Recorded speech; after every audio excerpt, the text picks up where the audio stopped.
Professor KG Suresh Makhanlal Chaturvedi राष्ट्रीय पत्रकारिता विश्वविद्यालय के नए कुलपति बनाए गए हैं। शासकीय नौकरी छोड़कर पत्रकारिता को चुनने वाले केजी सुरेश आईआईएमसी के महानिदेशक भी रह चुके हैं। इसके अतिरिक्त वो नए उच्च पदों पर अपनी सेवाएं दे चुके हैं। वहीं पदभार संभालने के बाद साधना प्लस न्यूज के सीनियर संवाददाता शिवम द्विवेदी ने उनसे सीधी बात की, जो पत्रकारिता जगत के युवाओं को नई सीख देता है। नमस्कार, मैं हूं शिवम द्विवेदी और आज हम बात करेंगे माखनलाल विश्वविद्यालय के जो अभी नियुक्त हुए हैं कुलपति जी केजी सुरेश जी से। सर, आपका बहुत बहुत स्वागत है हमारे चैनल पे। नमस्कार। नमस्कार सर, सबसे पहले तो आपको बहुत बहुत शुभकामनाएं कि आप यहाँ पर नए कुलपति बनकर आए हैं जी।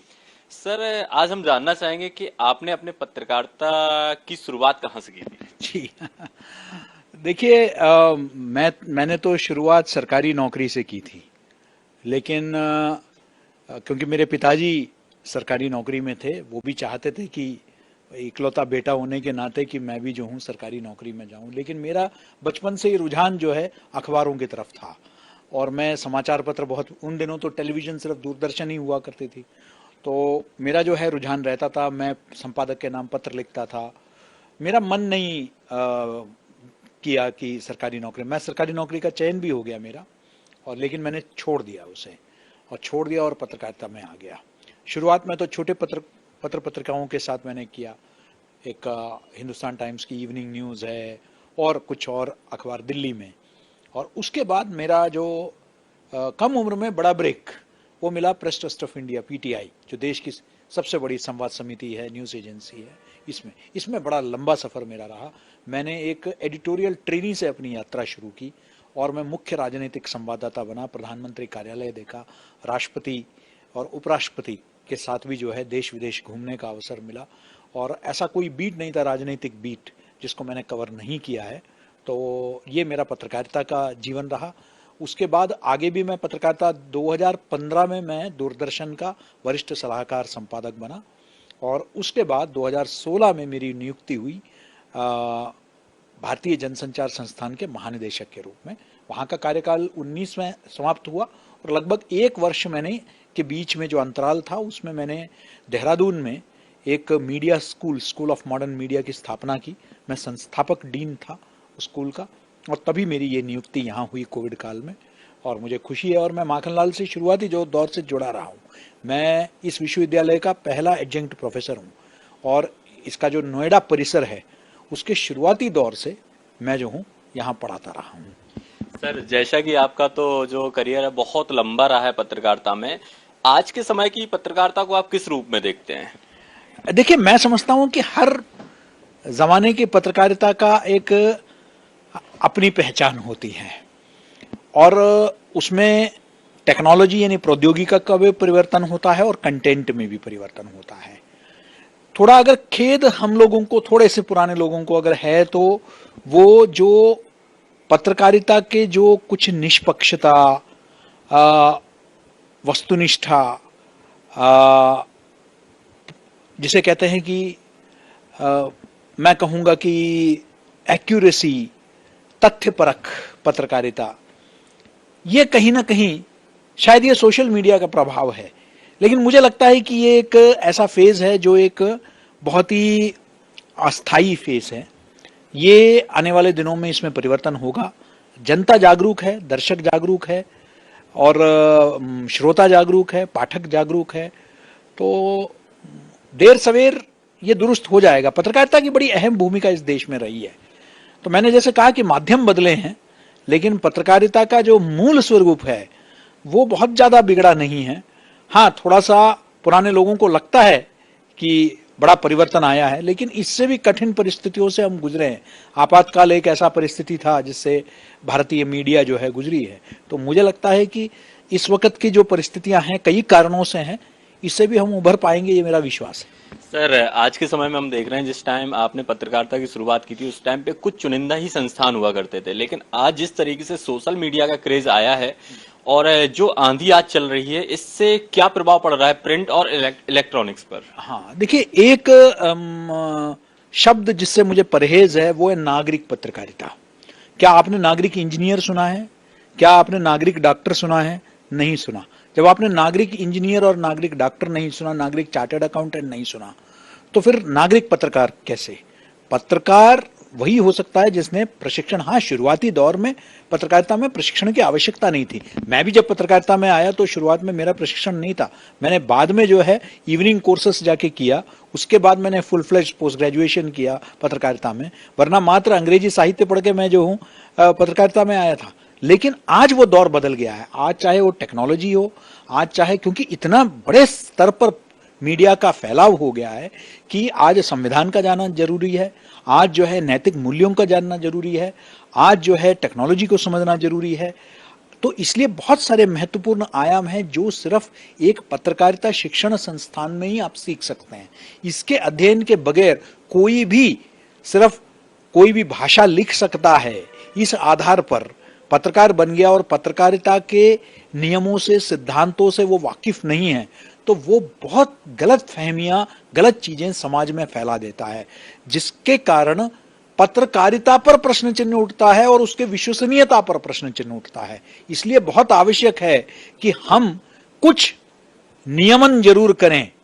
मैं नियंत्रण की बात नहीं कर रहा, नियमन यानी कि कंट्रोल की बात नहीं कर रहा हूं, रेगुलेशन की बात कर रहा हूं कि कहीं ना कहीं यह तय होना चाहिए कि पत्रकार जो है वो प्रशिक्षित हो, तभी वो पत्रकार हो, ये सुनिश्चित करना बहुत आवश्यक है। सर, आज आप माखनलाल विश्वविद्यालय के कुलपति हैं, आप क्या चाहेंगे, यहाँ पर क्या बदलाव होना चाहिए और किस तरीके की यहाँ पर जो एजुकेशन है आप किस तरीके की लाना चाहते हैं? और क्या अभी पूर्व में हम देख रहे हैं माखनलाल में काफी विवादों से घिरा रहा है, इस समय आप जब एक अहम जिम्मेदारी निभा रहे हैं तो यहाँ पर क्या बदलाव लाएंगे आप?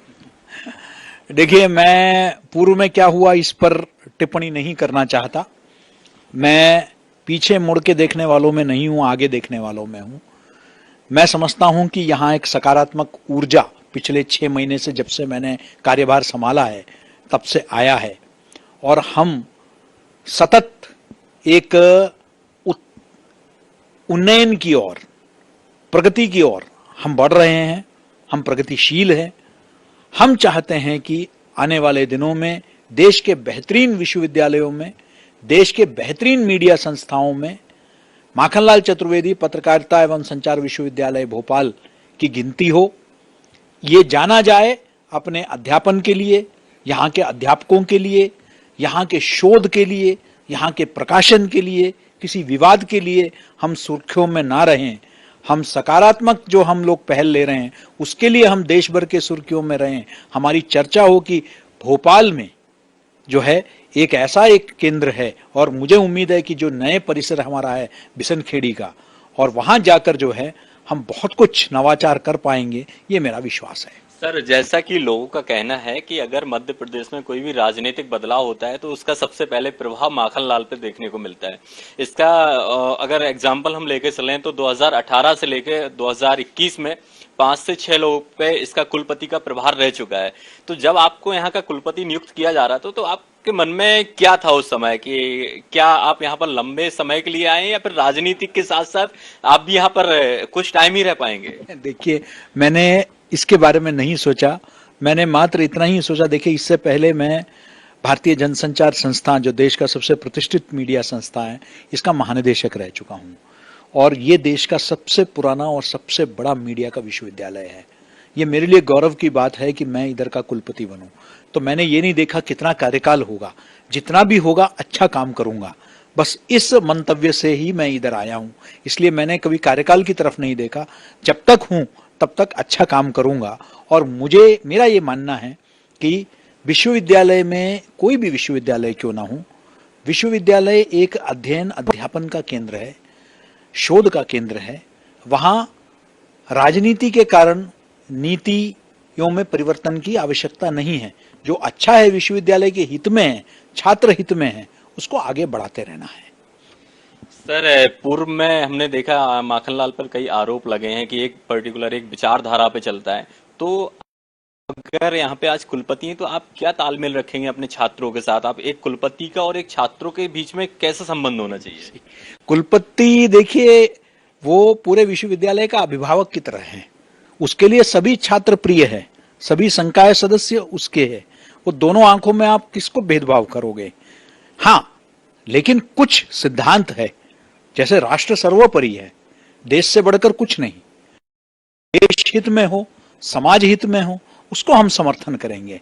लेकिन मुझे न मेरे ऊपर किसी प्रकार का राजनीतिक या वैचारिक प्रभाव है और न ही जो है हमने अपने विश्वविद्यालय में ऐसा कहीं कोई भेदभाव अपने छात्रों के साथ, कम से कम मेरे कार्यकाल में अभी तक तो हमने किसी प्रकार का भेदभाव आज तक नहीं किया है। हमारे लिए सब जो है समकक्ष है और हम सिर्फ एक ही चीज देखते हैं कि जो भी हम करें उसमें समाज हित और राष्ट्रहित निहित है। सर, जैसा कि पूर्व में हमने देखा है कि माखनलाल के छात्रों के ऊपर लाठीचार्ज भी हुई थी, कुछ लोग पे एफआईआर भी हुई थी और ये पूरा देखा था। आज के समय में आप इसको कहां तक सही मानते हैं? देखिए, मैं मानता हूं कि विश्वविद्यालय परिसर में विश्वविद्यालय एक परिवार है और हम एक संचार का विश्वविद्यालय है। अगर हमारे आपस में ही संवादहीनता आ गई, बाहर वाले पुलिस कानून व्यवस्था तो तब आती है जब आपका जो संचार जो है वो आपस में संवाद टूट गया है। तो मुझे लगता है कि ये तो हमारी विफलता है एक विश्वविद्यालय के लिए। तो सफलता तो तब है जब मैं कहीं भी कोई भी समस्या क्यों ना हो वो संवाद के माध्यम से उसका समाधान निकालूं। और मुझे विश्वास है कि हमारे छात्र भी या हमारे संकाय भी इस विषय में बहुत ही संवेदनशील हैं और उसकी आवश्यकता नहीं है, किसी प्रकार के बल प्रयोग की आवश्यकता नहीं है। संवाद से सभी समस्याओं का हल निकल सकता है। सर, जो पूर्व में जिन छात्रों के ऊपर एफआईआर हुई है, क्या उनके भविष्य को लेकर आप कोई कदम उठाएंगे? मुझे अभी तक किसी छात्र की तरफ से कोई आवेदन नहीं आया।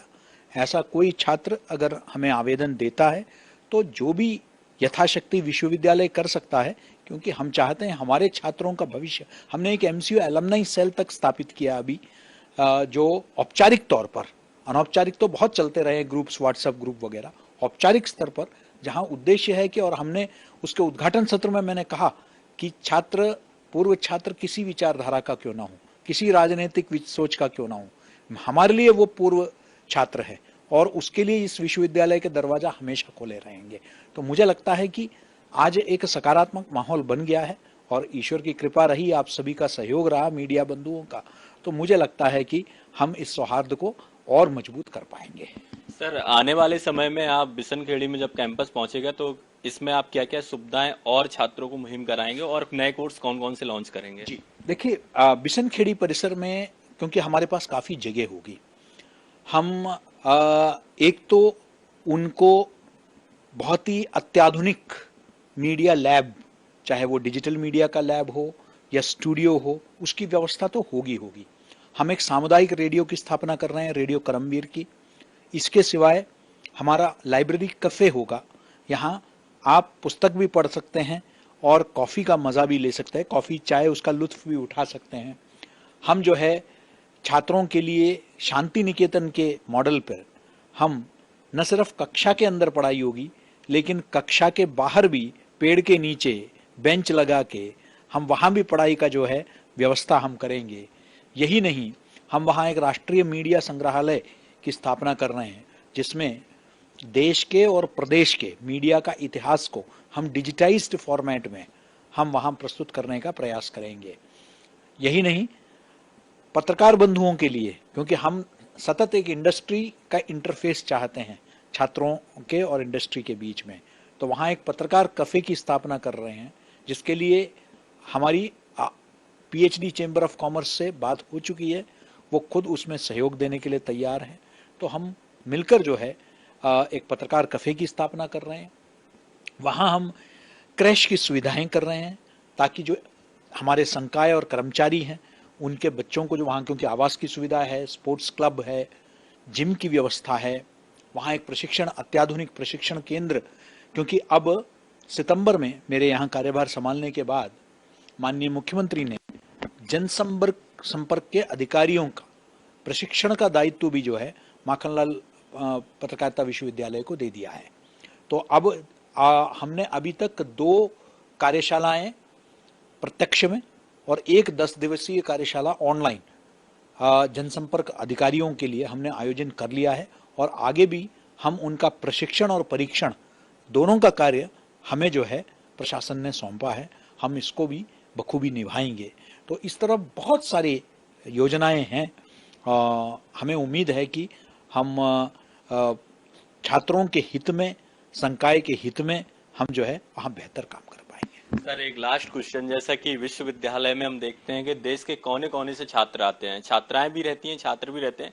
सर ऐसे जब जो छात्र छात्राएं आते हैं और उनको ये लगता है कि माखनलाल में इतने मतलब क्राइसिस हुए हैं बीच में, कहीं ना कहीं पूरे देश ने देखा है, तो ऐसे छात्रों को आने वाले समय में आप क्या संदेश देना चाहेंगे और उनको कैसे आप ये यकीन दिलाने में सक्षम होंगे कि अब उनके बीच में ऐसा कोई भी जिस तरीके की घटनाएं हुई ऐसी कोई घटनाएं नहीं होंगी, और अब जो नया कैंपस बन रहा है, नए कुलपति आए हैं, नया एटमॉस्फेयर जो होगा वो पूरा सकारात्मक होगा और यहाँ पर हर तरीके की वो सुविधा होगी जो एक पत्रकारिता के छात्र को चाहिए।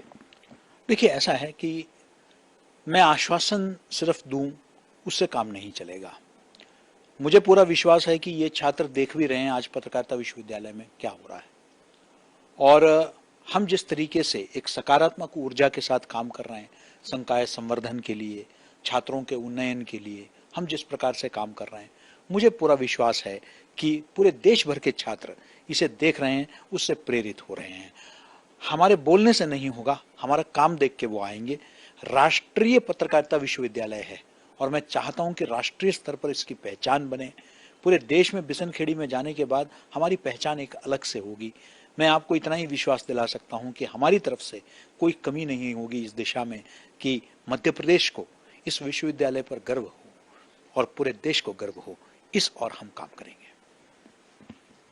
ये जो आज हमारी खास चर्चा रही है माखनलाल विश्वविद्यालय के कुलपति केजी सुरेश जी से रही है, ऐसी हमारी तमाम चर्चाएं होती रहेंगी। कैमरामैन आदर्श के साथ शिवम द्विवेदी, साधना प्लस, भोपाल।